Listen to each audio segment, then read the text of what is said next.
Magandang umaga po sa ating lahat. At handa po natin ang ating mga sarili sa pakikinig, buksan ng ating mga puso't isipan upang tanggapin natin ang mga katuruan at salita ng ating Panginoon. Kanina po ay magkang aking kaloobang umawit kahit sintonado po. Sana sa ay kayo din. Huwag kayong mahihiyang umawit. Dahil ito po ay bahagi ng paglilingkod, pag-i-express ng ating mga damdamin na sa mga oras na ito, tayo ay binigyan ng pagkakataon ng ating Panginoon na ipahayag natin yung ating pagmamahal sa Kanya sa pamamagitan po ng mga awit.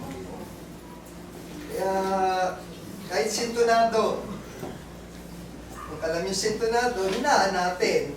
Kasi maliligaw din yung iba.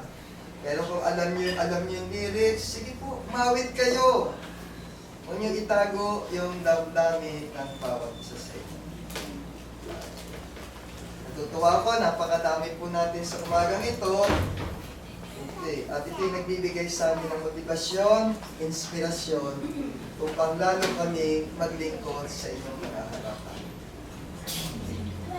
Nasay na kami Brother Jason po sa Bible study daw. Kaya babawasan ko yung aking sermon sa inyo lahat ngayong araw na ito. Kaya nasa pag-aaral po tayo. Unang bahagi ng ating paglilingkod ay tinatawag nating Bible study. Ngayon po ay kahapon ay inisip ko kami magandang topic. So, nung aking pinagmumuni-muni, sabi ko ay napapanahon yata ito kasi natatakot yung iba Gera na daw po. Oo, gera na nga, no? Nakakatakot, baka bigla tayong bagsakan dito ng mga nuclear at mga missiles. Ito ba'y katapusan ng ating mundo na? Sabi po nila. Pero wala doon sila nakikita sa Pilipinas Baka daw hindi pa tayo kasama sa taghukom. At sa mga ganito ay samahan niyo po ako sa pag-aaral kung ano yung tinatawag na rapture, Great Tribulation, at yung po tinatawag na Second Coming of the Lord on Jesus Christ. Ito po ay ang simpleng pag-aaral at kung kayo po ay may iba pang kaalaman, ay sama-sama tayong tuklasin kung ano po itong mga pag-aaral na ito. Ibigyan ko lang kayo ng ilang mga chapter and verses po na kung saan, ano ba yung pagkakaiba ng rapture? Sino ba nakakaalam po kung ano yung rapture? Minsan, nadidinig lang natin ito rapture na. Sa ilang mga kongregasyon ay mayroon din pong silang pagkakaunawa na sabi nila, pag daw po rapture, bababa na ang Diyos, eto na, lahat na daw ay kakatulan tayo. At taghukom na daw po. Nung binabasa ko po ang banal na kasulatan, at marami po akong mga ginamit na iba't ibang mga chapter and verses, ay pilit kong pinagkaiba-iba po kung ano yung rapture, great tribulations, at yung second coming po ni Christ. Ang rapture po yung tinatawag, kung atin po ito makikita, ay yung tinatawag na pag-agaw sa mga mananampalataya. Sino po yung mga mananampalataya? Kunwari, tayo pong mga sumasamba dito. Tayo po na nakakapakinig, tayo po naniniwala sa Panginoon, ay consider na mga mananampalataya. Sabi po sa unang Tesalonica ay nasasabi, sapagkat ang Panginoon din ang bababang mula sa langit na may isang sigaw, may tinig ng arkanghel, at may pakakak ng Diyos. At ang nangamatay kay Kristo ay unang mga bubuhay na maguli.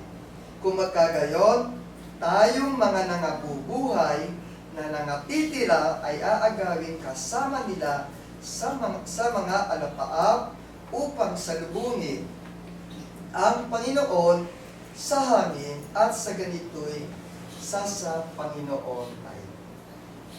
Hinuhitan ko po yung salitang ang Panginoon ay bababa na may isang sigaw.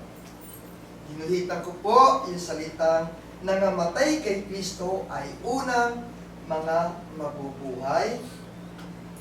Yung po mga nauna sa atin, mga ilang taon na, matatagal na po.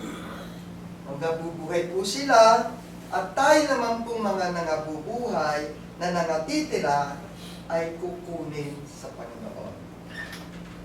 Kung palalawakin po natin yung ating isipan, yung ating parang imagination, parang ganito po ang nasasaad o yung isinasaad. Sila po yung ilang mga naunang namatay na kasamang kukunin ng Panginoon, at pagkatapos tayo pong mga buhay ay kukunin, ngunit tayo po ay babatuhin. Okay. Ang rapture po na tinatawag ay ang pangyayari kung saan ang mga tunay na mananampalataya kay Kristo ay biglang kukunin ng Panginoon upang salubungin siya. Hindi pa po ito yung tinatawag na pag-uukom. Hindi pa po ito yon. Ibig sabihin, biglaan at sabay-sabay na kukunin ng Diyos ang kanyang mga anak. Yung po mga tunay, ha? Muli, babanggitin ko po, mga tunay naniniwala na sa ating Panginoon at mga tumanggap sa Kanya bilang isang Panginoon. So, tatanungin natin yung ating pong mga sarili. Kung tayo po ay tinanggap ng ating Panginoon. Sa unang Korinto, ganun din po yung sinasabi. Narito, sinasaysay ko sa inyo ang isang hiwaga. Hindi tayong lahat ay nangatutulog, ngunit tayong lahat ay babaguhin. Hindi daw po tayo lahat mamamatay sa panahon na kung saan ang Panginoon ay darating dito. Hindi yung lahat mamamatay. Buhay tayo, yung iba matitira dito, balikan po natin, no? Okay? Ang sabi po, tayong mga nagabubuhay na nangatitira, tayo po yung hindi pa namamatay, physically, na inabot ng panahon ng rapture, tayo po ay hindi mamamatay, ngunit tayo ay babaguhin bago tayo humarap sa Panginoon. So mapalad po tayo. Kung inabot tayo ng panahon na darating ang ating Panginoon, pero buhay tayo, ay makikita agad din natin siya. Pero, meron pong sinabing babaguhin. Ano yung babaguhin po na yun? Wala po yun dun sa physical na katangian. Sa isang sandali, sa isang kisap mata, sa huling pagtunog ng pakaka, sa pagkatutunog ang pakaka at ang mga patay ay mga bubuhay na mag-uli ng walang kasiraan. At tayo'y babaguhin. So sabay-sabay tayo po. Mga patay na unang binuhay, tayong mga buhay ay sabay-sabay din babaguhin. Haharap tayo. Kukunin tayo ng Panginoon, dadalhin tayo sa alapaap upang siya ay ating salubungin. E papaano yung iba po? Kailan ba po dadating itong tinatawag na rapture? Baka mamayang gabi na po ito. Okay. Sabi po sa panalakasulatan, mangagpuyat kayo, ibig sabihin po, hindi yung huwag kayo matutulog, hindi po ito yung physical na ibig sabihin.